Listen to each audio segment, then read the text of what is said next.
ज्ञानतिमिरन्दस्य ज्ञानाञ्जनशलाकया चक्षुरुन्मीलितं तस्मै श्रीगुरुवे नमः। श्रीचैतन्यमनोभीष्टं स्थापितं येन भूतले स्वयं रूपा कदा मह्यं ददाति स्वपदान्तिकं। वन्देऽहं श्रीगुरोः श्रीयुक्तापदकमलं श्रीगुरुं वैष्णवांश श्रीरूपं साग्रजातं सहगण रघुनाथामितं तं सजीवं साद्वैतं सावधूतं परिजनसहितं कृष्णचैतन्यदेवं श्रीराधा कृष्णपदान् सहगण ललिता श्रीविशाखान्वितांश। हे कृष्ण करुणा सिंधु दीनबंधु जगतपते गोपेश गोपिका कांत राधा कांत नमस्ते तप्त कांचन गौरांगी राधे वृंदावनेश्वरी वृषभानुसुते देवी प्रणमामि हरिप्रिये वाञ्छाकल्पतरुभ्यश्च कृपा सिन्धुभैव च पतितानां पावनेभ्यो वैष्णवेभ्यो नमो नमः। जय श्री कृष्ण चैतन्य प्रभु नित्यानंद श्री अद्वैत गदाधर श्रीवासादि गौर भक्तवृंद। हरे कृष्ण कृष्ण कृष्ण हरे हरे, हरे Ram Ram Ram Hare Hare. So welcome to Corporate Bhagavad Gita. We are reading from 8th chapter of Bhagavad Gita, from the 23rd verse. We are to read today. Okay, so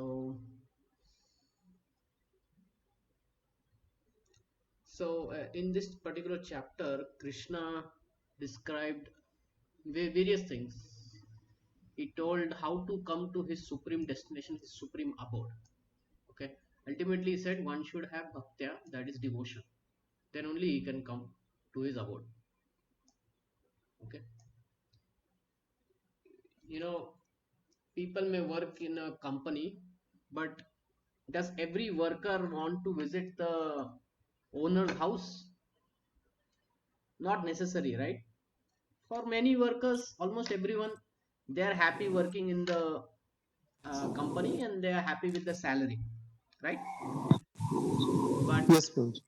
yeah, but you know, telling them, okay, let's go and visit the owner at his place, at his home, not everyone will be ready.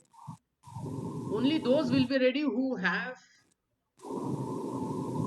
some liking for him, right? Personal liking.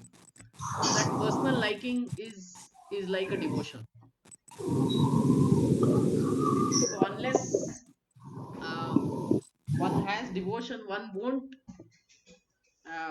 try, to go out of this world and return back home, back to God. Many people are happy in this world, or they want to be happy in this world, and they think that going to Swargaloka is very interesting. I can enjoy there. Okay, but because pleasures are temporary and you have to leave that place and come back to this earth, unless one understands this fact, for that person it becomes difficult, um, to appreciate the spiritual world. Okay, so that's why there are very less spiritualists on, wherever we see. So in the next section, that is the last section of this chapter, Krishna is going to say that those who are interested in going home, back to Godhead, and they practice certain yoga, how do they come to his abode? How does that happen? How does that happen? So he's going to tell about those paths. So let's start with 23rd verse. Yatra kale to anavritam avritam chaiva yoginah prayatah yanti tam kalam vyakshami bharata rishabha. O best of the Bharatas, I shall now explain to you the different times at which passing away from this world the yogi does or does not come back. So, for the yogi, right, when he dies is a very crucial thing to decide whether he will come back or not. A yogi is trying by his own effort and practicing the various yogas that are there: Dhyan yoga, Gyan yoga, Ashtanga yoga, Hatha yoga. So they are doing it by their own effort. So for them, the time of leaving the body decides. whether they are reaching a spiritual abode or not. Okay, this doesn't apply to bhakti yoga. Okay, that is the last verse of this chapter, where Krishna says this thing doesn't apply to bhakti yoga. But to other yogis, their timing is very important. Okay, just like one may get visa of America. Can he go anytime? If he gets H1B visa, then he has to go only in October. Even if he gets visa in April, he has to wait till October and then only go in October. Cannot go anywhere. There are other visas you can go anytime.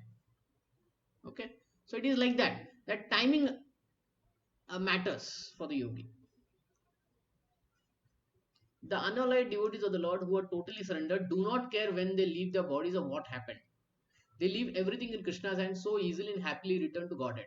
So for the devotees, this thing doesn't apply. But those who are not unalloyed devotees and who depend on instead on methods of spiritual realization like karma yoga, jnana yoga, hatha yoga, must leave the body at a suitable time in order to be sure of whether or not they will return to the world of birth and death. So for them it is very important. If a yogi is perfect, he can select the time and situation for leaving this material world. But if he is not so expert, his success depends on accidental passing away at certain suitable times. The suitable times at which one passes away and does not come back are explained by the Lord in the next verse. According to Acharya Valdev Vidyabhushan, the Sanskrit word Kala used herein refers to the presiding deity of time. Okay, I'll explain this last statement, but not this at this point, the next sloka. So here, it is said how these karma yoga, jnana yoga, hatha yoga, they go to the spiritual abode. How do they go?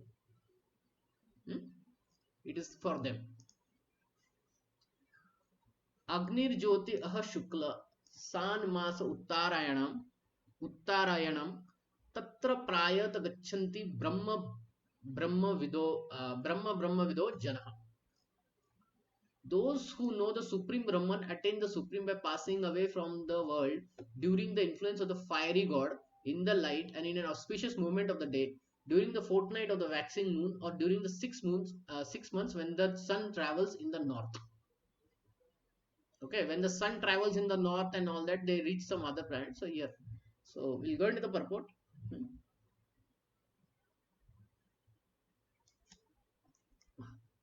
So at a very particular time and place, when all of these fall in place, right, then they get a different destination.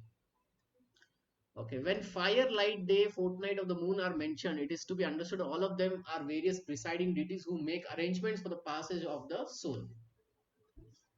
So when such things are mentioned, what happens is the liberated soul, or the soul actually, it passes through all these deities and their various places, like through moon planet to day to night to fire planet, and then he goes like that. So they all arrange for his passage.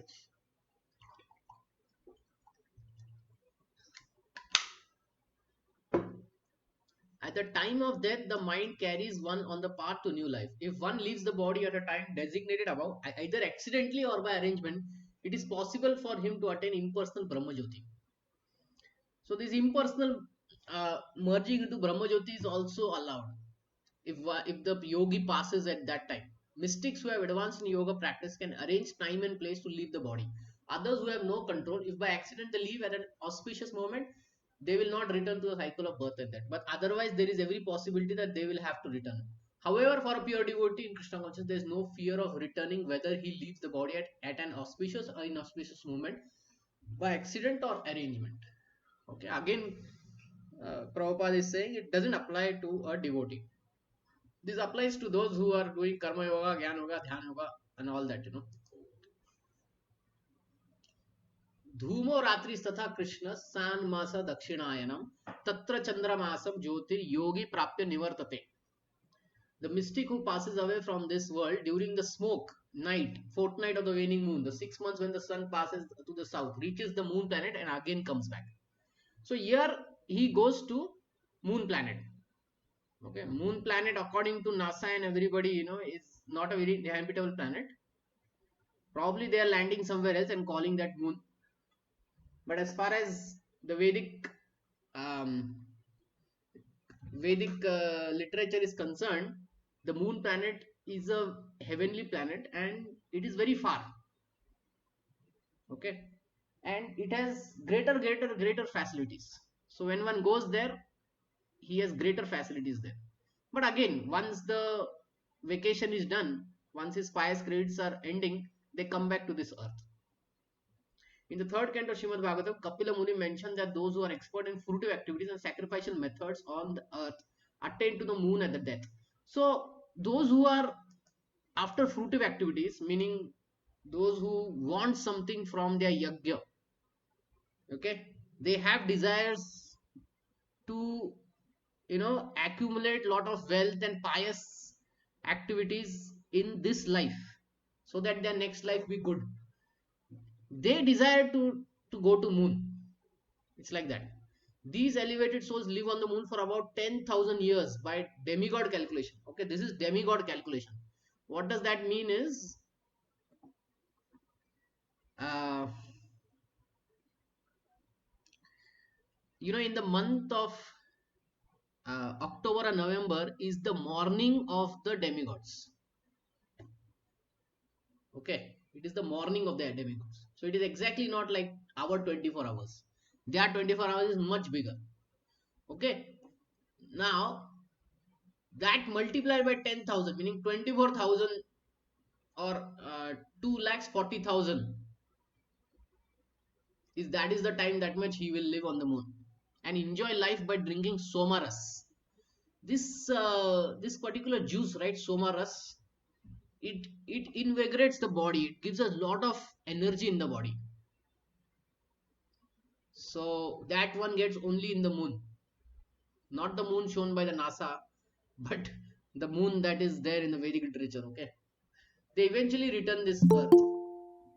Okay, so joined. They eventually return to the earth, meaning once their past credits are ending, then they return. We may take a vacation to Switzerland. How many days of vacation can we take to Switzerland? Anyone?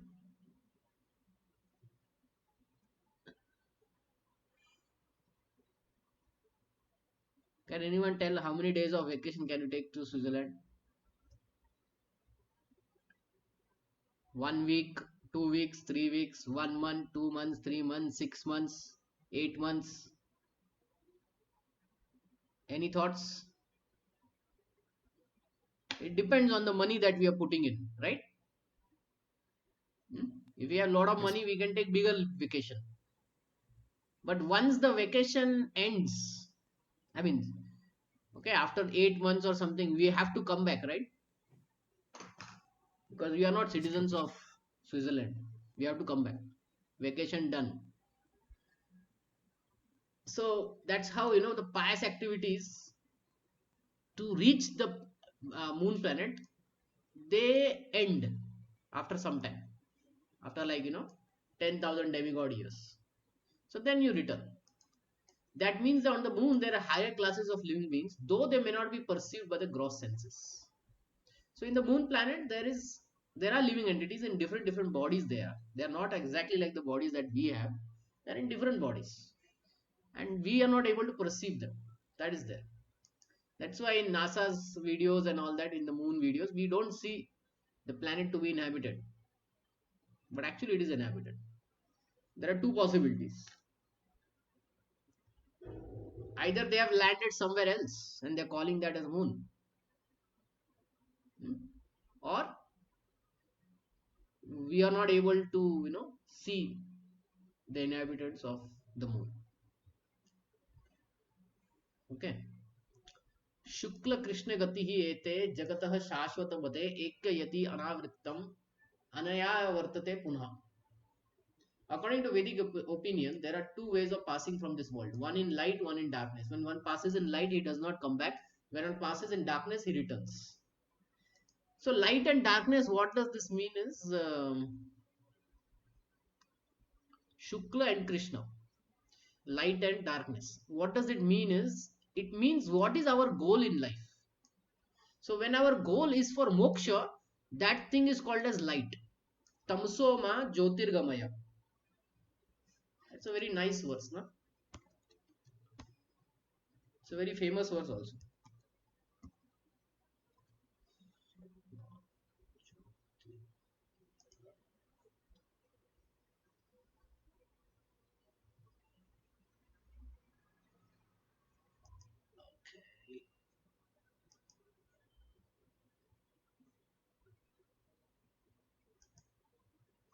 Yeah.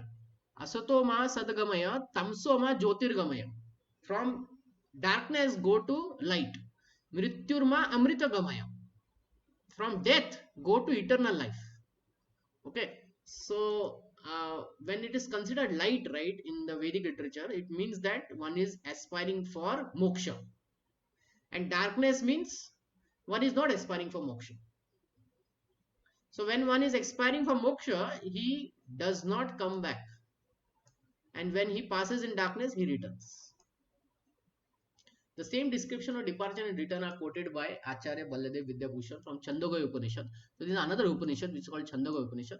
It also talks about light and darkness, in that terms. And this particular verse is also there. Om Asatoma Sadgamaya Tamsoma Jyotirgamaya Mrityurma Amritagamaya Om Shanti Shanti Shanti. Those who are fruitive laborers and philosophical speculators from time immemorial are going and coming, are constantly going and coming. So they are called that they are in darkness. Actually, those who do not attain salvation, for they do not surrender to Krishna. So they are not surrendering to Krishna. So they don't die in light. They always die in darkness. Okay. नैति स्त्री पार्थ ज्ञान योग मुह्यति कश्चन तस्मात् सर्वेषु कश्चन तस्मात् सर्वेषु कालेषु योग युक्त भवार्जुन. Although devotees know these two paths, now Krishna is talking about the bhakti yoga. Bhakti yoga knows these two paths. Now we have read it, so we know there is light, there is darkness. Oh Arjuna, they are never bewildered, therefore be always fixed in devotion. Now, interestingly, Bhakti Yoga doesn't have to worry when they die, where they die, auspicious, inauspicious. Why? Because they are doing it for a higher purpose. Their life is for the highest purpose. That is for devotion to Sri Krishna. And Krishna will take care. Why Krishna will take care? Because he is Mukti Data. He is Mukti Nath. In Nepal there is a place called Mukti Nath. It's a temple of Vishnu. Sri Vaishnava is considered as the last Vishnu temple to be visited before death. If one visits that, then after that, another temple that one visits is Vaikuntha only directly. So he is Muktinath. He gives mukti and he takes care of his devotees. And others, Jnana Yogi, Karma Yoga, they depend on their own power and their own desire. But Bhakti Yoga, he wants to go back home, back to Godhead. So even if he dies in a inauspicious place at a time which is in darkness, it doesn't matter. Like, the soldiers of Indian army, they fight for India, right? And they may die in various situations. In a bus, in cold, under rock, with a bullet, or with a bomb, or whatever. Does the Indian army neglect them? They say that, oh, he died in a bus, so we don't care for him. Do they neglect like this? Now, those who died in Pulwama attack, they were not fighting, right? So does the army neglect? Oh, they were not fighting and they died without fighting, so we are not going to take care of them. Not like that, right? Yes, Prabhuji. Yeah. Yeah. So that's what devotion is to Krishna. Okay, this particular auspicious, inauspicious time doesn't matter. You're part of that Bhakti Yoga group. That's it. Enough. Bhakti Yoga family. Now, in Ramayana, I always tell the story of Jatayu. Jatayu, he tried to save Sita, right? Did he succeed? No. He actually failed. And when Ram met him, did Ram say that, oh, Jatayu, you are my devotee, but you failed, therefore I am going to fail you in the exam? No. Ram was very grateful that Jatayu attempted to save Sita. Okay. Even for his failure, he gave him the spiritual world. You go to spiritual world. Even for his failure. Such thing do we see in our companies? One may fail and then still the company will promote him. No, right? No, no, Prabhuji. But in Krishna's devotional service, this thing happens. A slight attempt is made to please Krishna. Whether that is successful or not successful, Krishna doesn't mind. For him, the attempt made itself is big enough. For that, he will give the highest destination. Just like he gave to Jatayu, the highest destination. So, for a devotee, right, this auspicious, inauspicious time, leaving, and all that doesn't matter. Because he has done devotion throughout his life, right, he will remember Krishna at the time of death, wherever he may be. Now, one may ask, what if that devotee is in coma? Then what will happen? Will he remember Krishna? Can you answer? What are your thoughts? Let's say the devotee is in coma and then he leaves the body. Now, external point of view, we know that he's not remembering Krishna because he's in coma. Then will he go back home, back to Godhead? Will he go back to Krishna? What are your thoughts?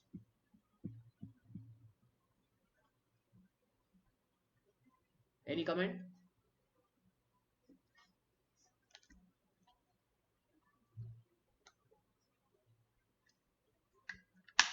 Krishna says, right, Anta kalecha mameva. At the time of death, devotee remembers me and then he will go back home, back to Godhead. Now, if that doesn't happen, then what happens? The devotee is in coma, or it was a terrible accident, you know. Then what happens? Any thoughts?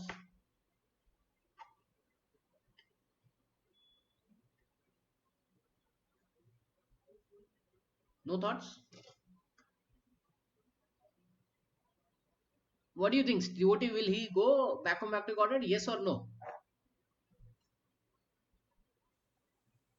Uh, he will go, He will go. Prabhuji, Okay. Somebody else think that he won't go? because that will be in his subconscious level. So he'll remember Krishna in subconscious level. If he's unconscious also, like he'll remember in subconscious level. Okay. Anyone having differing point?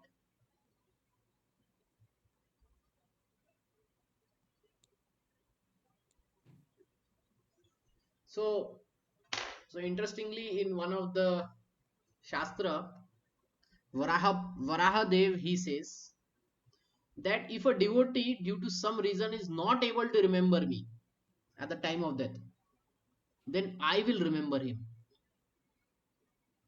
So for a devotee, right, if suppose in his subconscious level also he is not able to remember, then Krishna will remember him. See, that is the power of devotion. That it is personal, it is on a personal level, it is never transactional, it is on a personal level. On a personal level, the Lord says, I will remember him.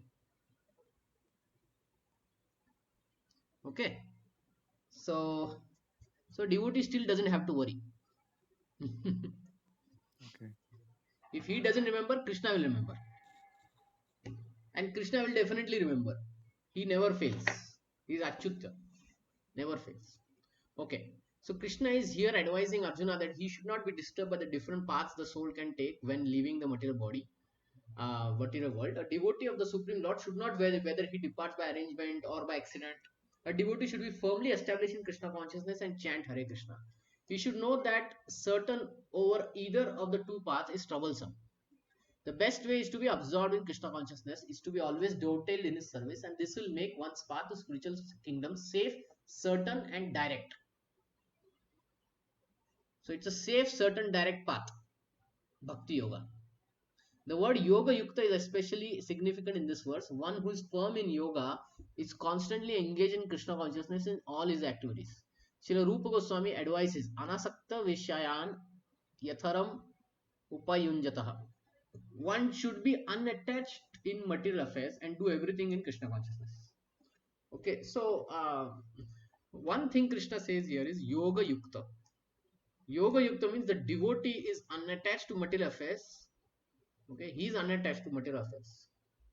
Otherwise, if he's attached to certain material affairs, right, he comes back. Krishna gives him one more chance. You have some attachment, come back. Like that. But if he's completely unattached, then no timing, nothing matters to him.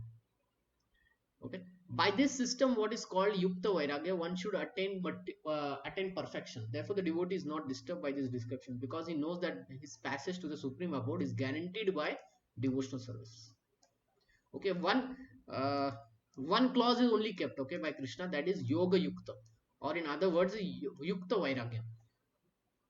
What it means is he is completely unattached to any material thing.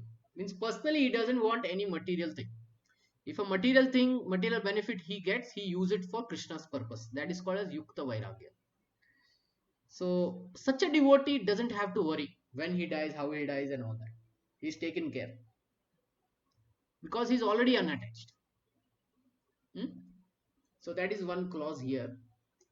But let's say if a devotee is attached and then he dies. Now Krishna looks at it and he says, okay, he has some attachment, so he will give him some new body. He will give him. And then the devotee will pick up from where he has left, and then he will become unattached, and then he will take Krishna consciousness fully and come back to Godhead. So for a devotee, there is success also in apparent failure. A devotee was supposed to be free of all material desires, right? But if there is some material desire, then what happens? Then Krishna will give him another body. Take it and try to be happy. In that, the devotee,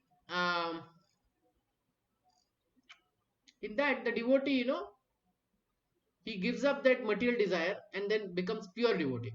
So this thing is said in 6th chapter. I'll read this.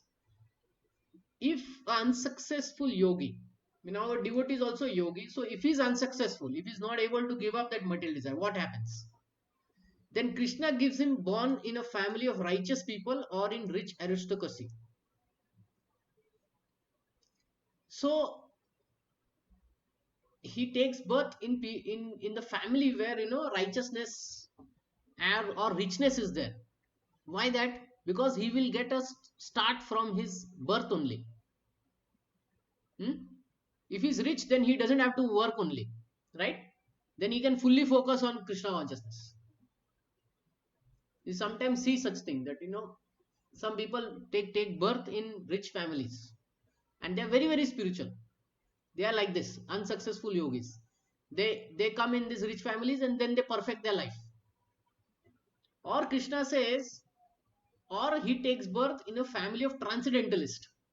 This is pure devotee's family. He takes birth in pure devotee family, he becomes good devotee, then he has no attachment and he goes back to it. Such a birth is rare. So this is what happens for unsuccessful yogis and for bhakti yogi both. Unsuccessful bhakti yogi also. Any questions? No, Prabhuji. Okay. Last verse of 8th chapter. Vedeshu yajneshu tapassu chaiva daneshu yat punya phalam pradishtam ateti tat sarvam idam viditva yoga param sthanam upaiti chadyam. A person who accepts the path of devotional service is not bereft of results derived from study of Vedas. Okay, those who are in devotional service, right, they get all the results that are mentioned here by studying the Vedas, performing sacrifices, undergoing austerities, giving charity, pursuing philosophical and fruitive activities. Simply by performing devotional service, he attains all these. So whatever fruits one gets by doing above these activities, one gets everything by doing devotional service. Now this is in Bhagavad Gita 8 chapter 20th verse. And at the end he reaches supreme eternal abode. So this is the power and great advantage of Bhakti Yoga. That he doesn't have to do all other things. It is all, everything is taken care by doing devotional service.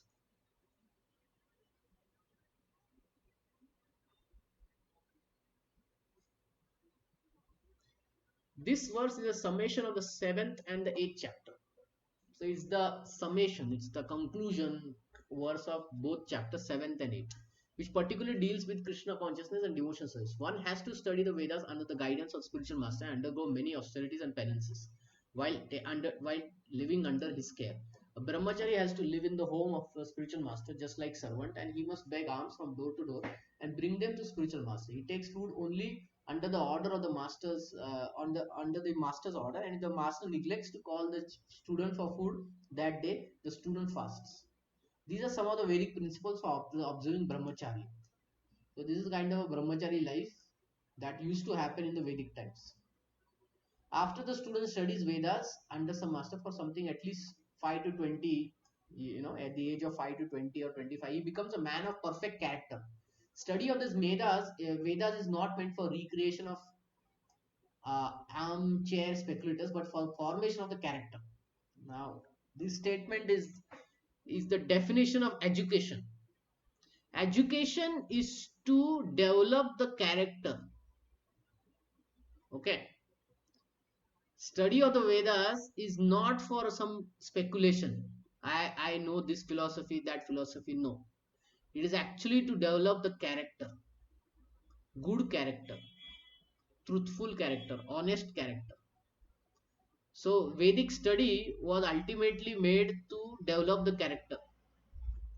Does modern education has this kind of uh, goal? What is the goal of modern education?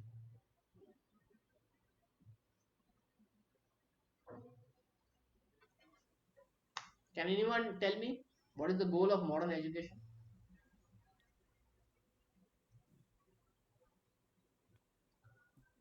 Mhm. To make money. Huh?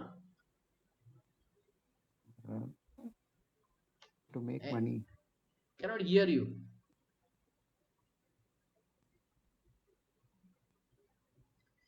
It's a three-letter word. Okay, in one word you can tell me. It's a three-letter word, not a very big word. Three-letter word. What is the Job. goal of Finding. people sending to IITs?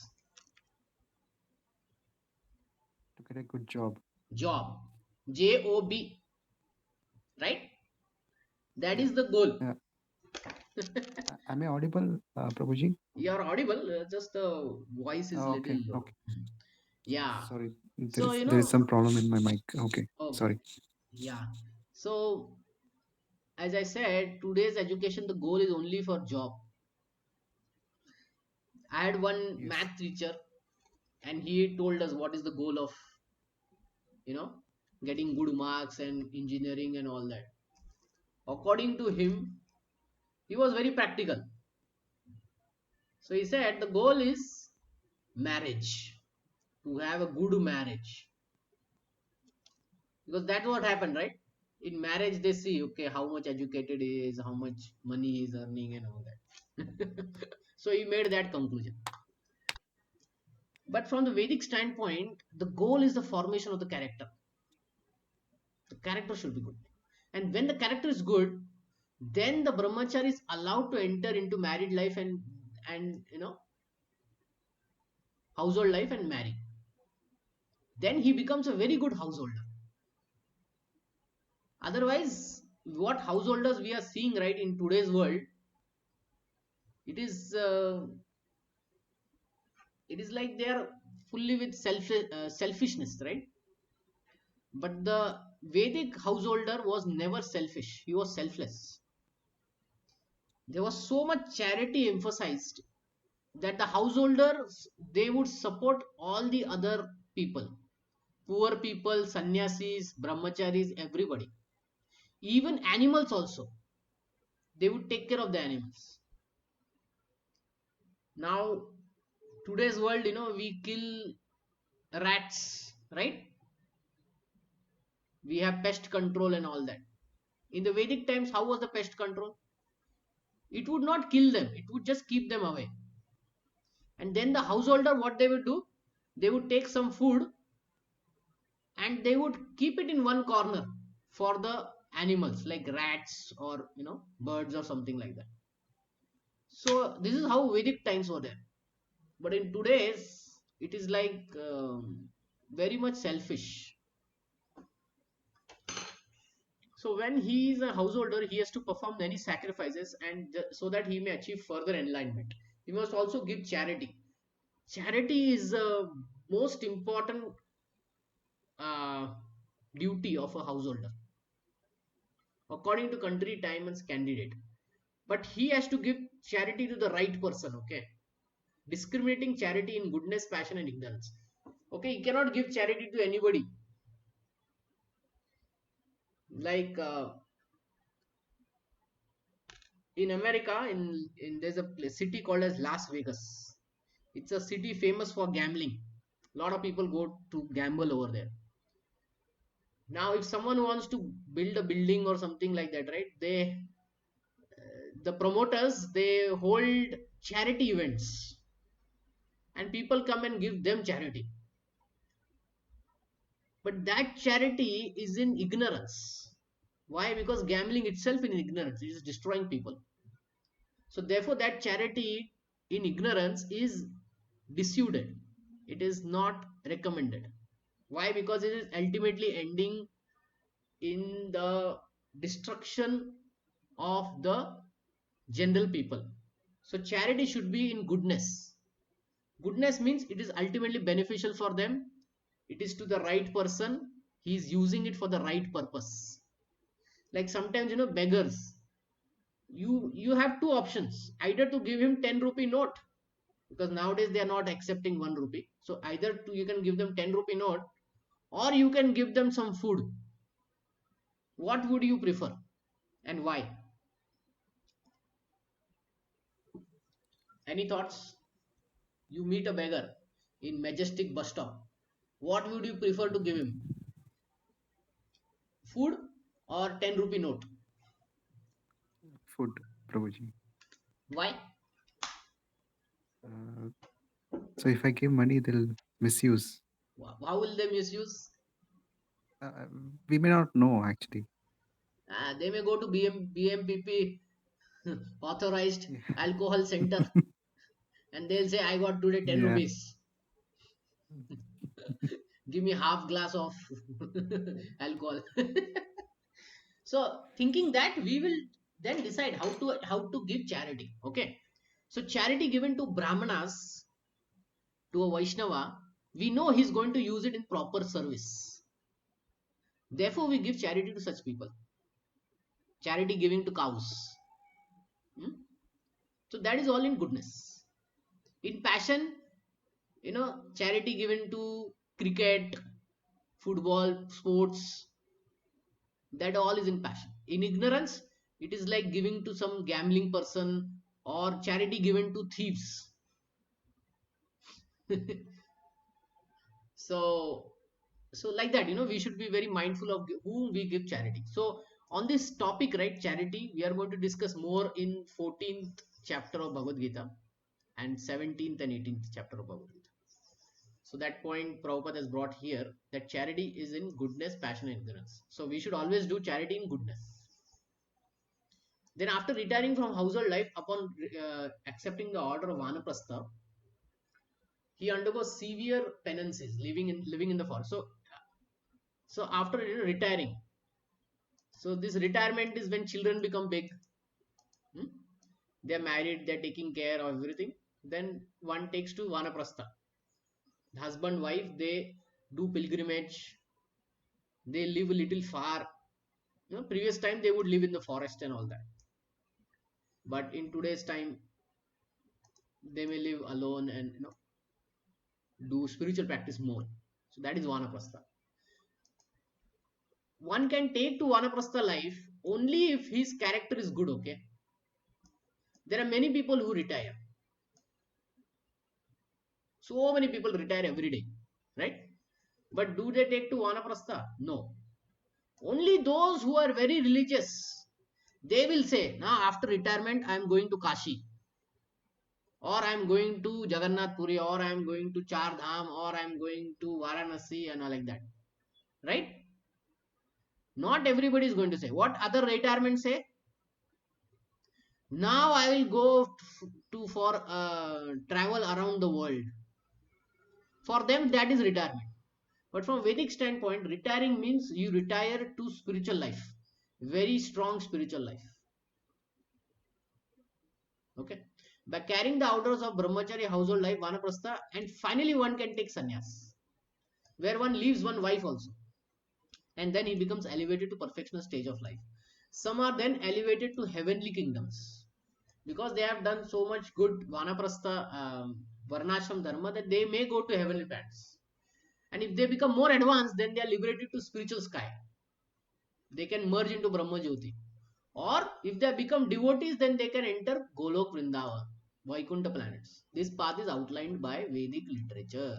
So this is how Varnashram Dharma is supposed to bring people, uh, make spiritual progress of the person with the material progress also. Hmm? The beauty of Krishna consciousness, however, is that by one stroke engaging devotion service, one can surpass all rituals of different orders of life. Now, interestingly, devotional service even doesn't depend on Varnashram. Like Jatayu, was he a Brahmana, Kshatriya, Vaishya, Shudra? What was he? Was he a Grahastha, Vanaprastha, Sannyasi, or Brahmachari? What was he? He was none. He was a bird. In the bird also, he was which bird? Which bird he was? Vulture. Now, what does vulture eat? Can anyone tell me what vultures eat? Flesh, scavenger. Yeah. So, if a decomposing body is there, is it very nice smell is coming from the decomposing body?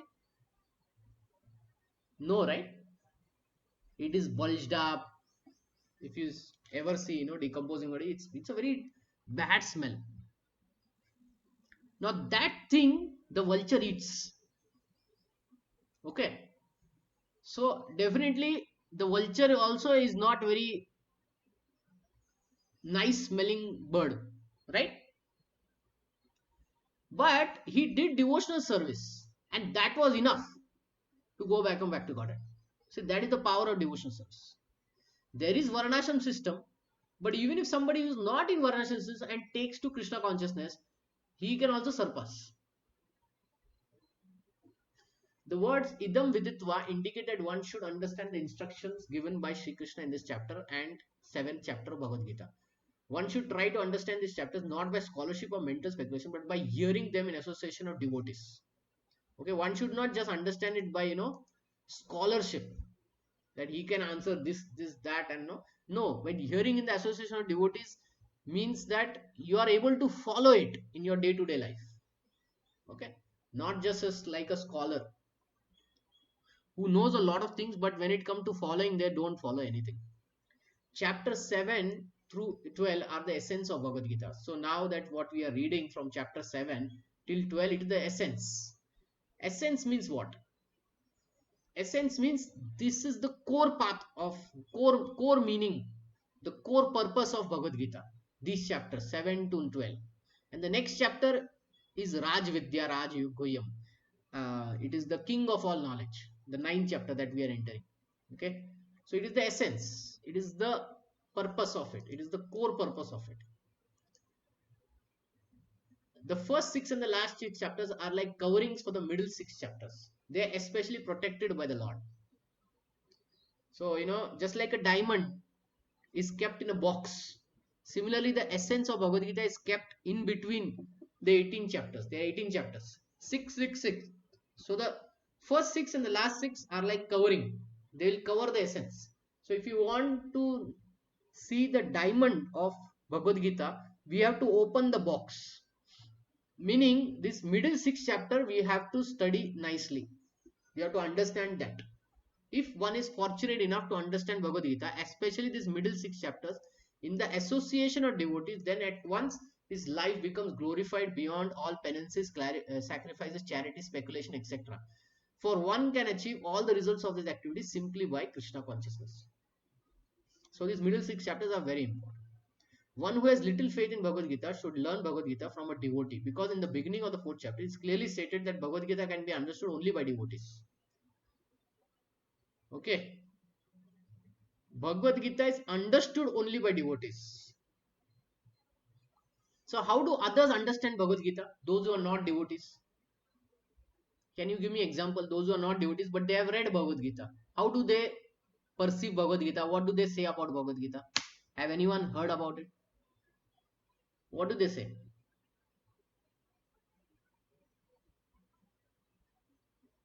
Any thoughts?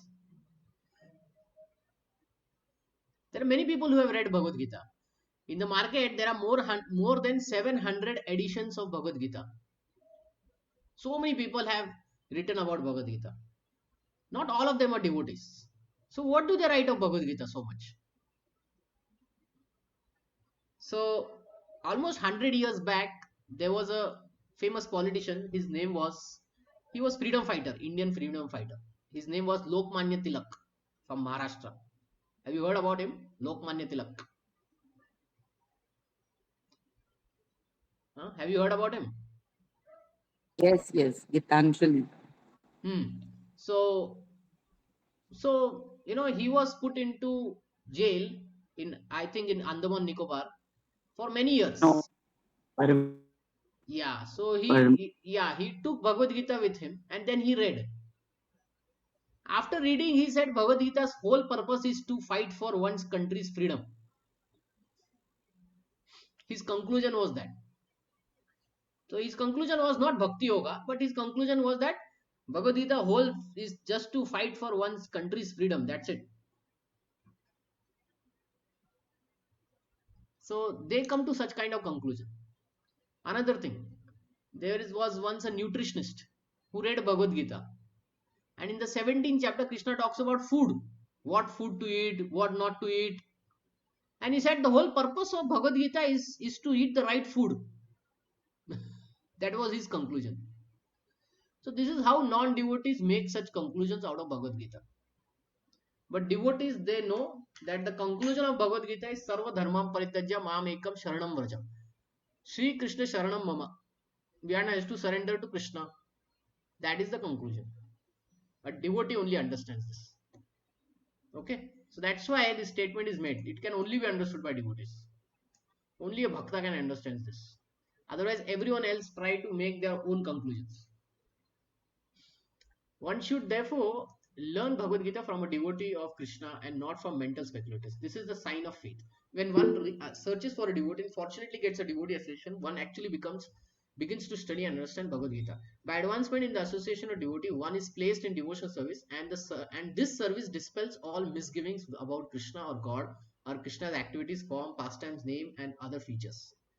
So, in association of devotees, one completely understands who is Krishna, who is the supreme God, and what are his activities, forms, pastimes, names, and other features. After these misgivings have been perfectly cleared, one becomes fixed in one study and one relishes the study of Bhagavad Gita and attains the state of feeling always Krishna consciousness. In advanced stage, one falls completely in love with Krishna. Now, this is the point I was telling. One falls in love with Krishna. Just like, there are many people who work in a company, but only few want to visit the owner in his house. Why? Because they love him. It is, their love is on a level that they want to associate with the owner of that company, like that. Similarly, only a bhakta can reach that. Everyone else is interested in only their salary and their promotion. That's it. Which is fine. For a material job, it is fine. But when it comes to this world is created by Krishna through the agency of Brahma. And we want to fall in love with Krishna and return to Vaikuntha planets. That is a Bhakti Yoga. That's how he thinks. This highest perfectional stage of life enables the devotee to be transferred to Krishna's abode in the spiritual sky, Golok Vrindavan, where the devotee becomes eternally happy. So in Golok Vrindavan, that is Vaikuntha planets, one becomes eternally happy.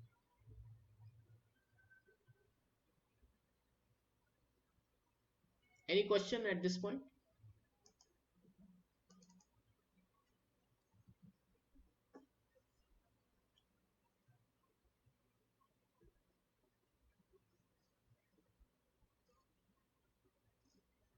Yes?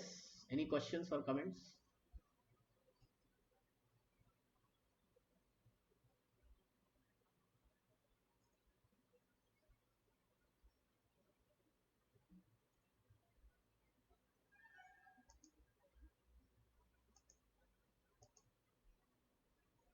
Any questions or comments?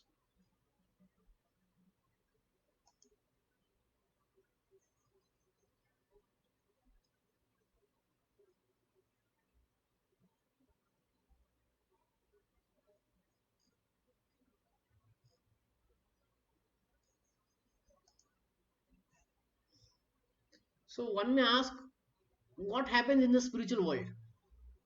In the spiritual world, we are serving Krishna in relationship with him.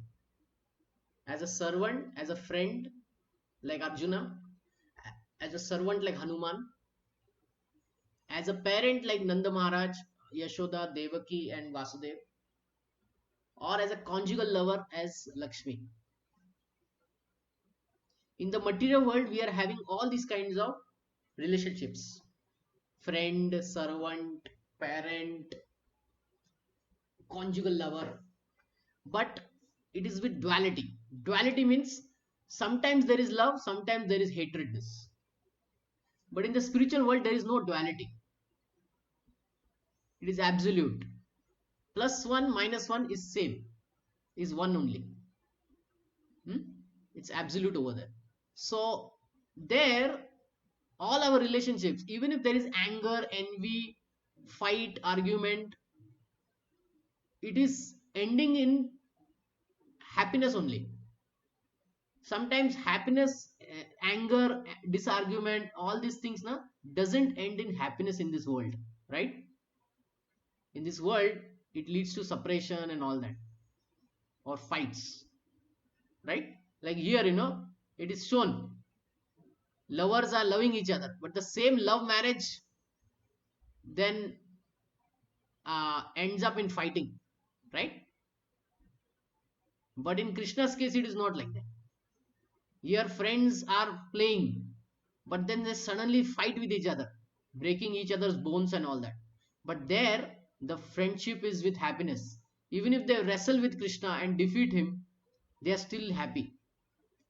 It is not done with a malice to hurt others, right? So this is what is happening in the spiritual world, Vaikuntha planets. It is absolute in nature. Any question?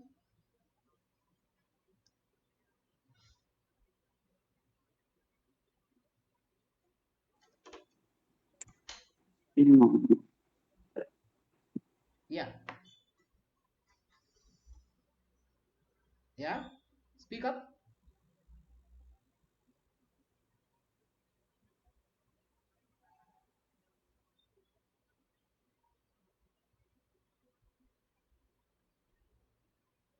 Hello, Hare Krishna. Speak up. Any questions?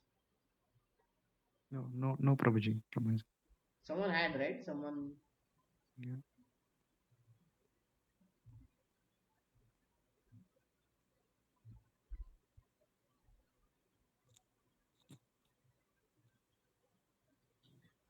Okay. If no questions, then next week we can start with the next chapter, ninth chapter, which is important chapter. It's called the most confidential knowledge. Raj Vidya Raj Guhyam. This verse particular, second verse. Raj Vidya Raj Guhyam Pavitram Idam Uttamam Prakshagamam Dharmam Susukham Kartavyam Avyayam. It's a Raj Vidya, king of all knowledge. Raj Guhyam, topmost secret. Interestingly, this is the topmost open secret because Bhagavad Gita is open to everyone. So, what is that secret? Hmm? We will next week we will continue on this. Okay. So, Okay. thank you very much, Hare Krishna. If there are no questions, then we can stop here. Okay. Thank you, Prabhuji. Thank Hare you, Krishna. Hare Krishna.